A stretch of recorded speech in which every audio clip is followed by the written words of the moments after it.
माझ्या आपल्या शिल्पाची थोडक्यात माहिती सांगत आहे.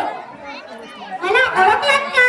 मी जिजाऊ लखोजी चांदवांची लेक नालोजी भोसले यांची सून आणि शहाजी राजे भोसले यांची धर्मपत्नी आणि 400 वर्षांपासून महाराष्ट्रातील जनतेच्या हृदय सिंहासनावर विराजमान छत्रपती शिवाजी राजे यांची आई होय.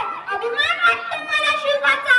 शिवबासारख्या पुत्राला जन्म देऊन माझी गोष्ट धन्य झाली. हजार मावळ्यांच्या घामाच्या आणि रक्ताच्या सिंचनाने पावन झालेले स्वराज्य माझ्या शिवबाने त्याच्या अखंड परिश्रमाने आणि त्याच्या बुद्धिचातुर्याने व स्वराज्याबद्दलच्या प्रेमाने निर्माण केलेले स्वराज्य. आज त्या स्वराज्यातील सामाजिक आणि नैतिक आदीबद्दल पाहून मला पुन्हा एकदा तुमच्या भेटीला यावेसे वाटले. आज माझ्या स्वराज्यातील लेकीबाई सुरक्षित नाही. त्या स्वराज्यामध्ये परस्पर शत्रूला गाजेना. तिला माते समान मानून माझ्या शिवबाने तिचा मान केला. त्या स्वराज्यामधील दिवसा थोड्या लेकीबाईंच्या आतूनचे सुखाने निघतात आणि प्रत्येक तिला न्याय देऊ शकत नाही. ही किती मोठी शोकांतिका. 400 वर्षांपूर्वी मी सतीच्या प्रथेला कटाटून केला. त्यावेळेच्या कर्मठ लोकांना मी निश्चित सांगितलं की माझ्या स्वराज्यातील एकही लेक सखी जाणार नाही. आणि तुम्ही 21 शतकातील विज्ञानवादी लोक तुम्ही काय करता रे? गर्भात स्त्रिया हे समजता तुम्ही? त्या स्त्री भ्रूणाची हत्या करता कुठं वेळ सोडा आहे का?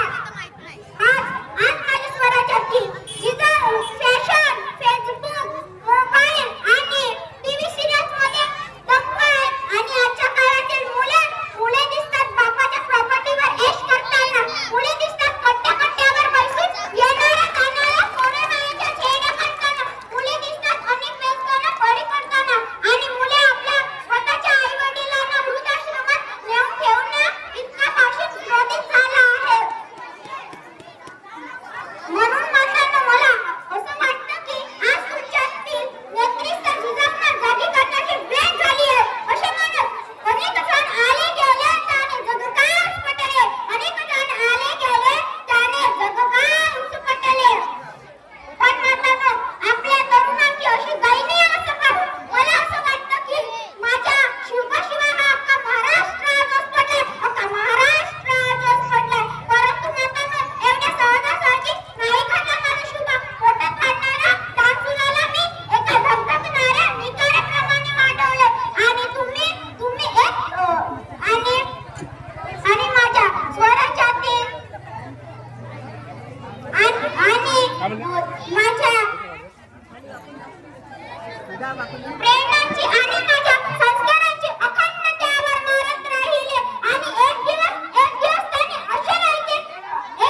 त्याने असे ज्वालामुखीचे रूप धारण केले की मुठभर मागे धरून त्याने रयतेचे स्वराज्य स्थापन केले.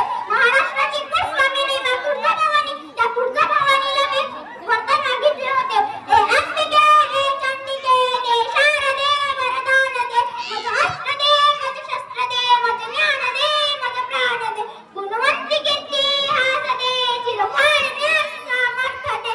तारणास दित्ती कृती अंबिके वरदान दे. मी मा तुळजाभवानीला वरदान मागितले होते की रयतेच्या स्वराज्याचे जय भवानी, जय शिवाजी. अतिशय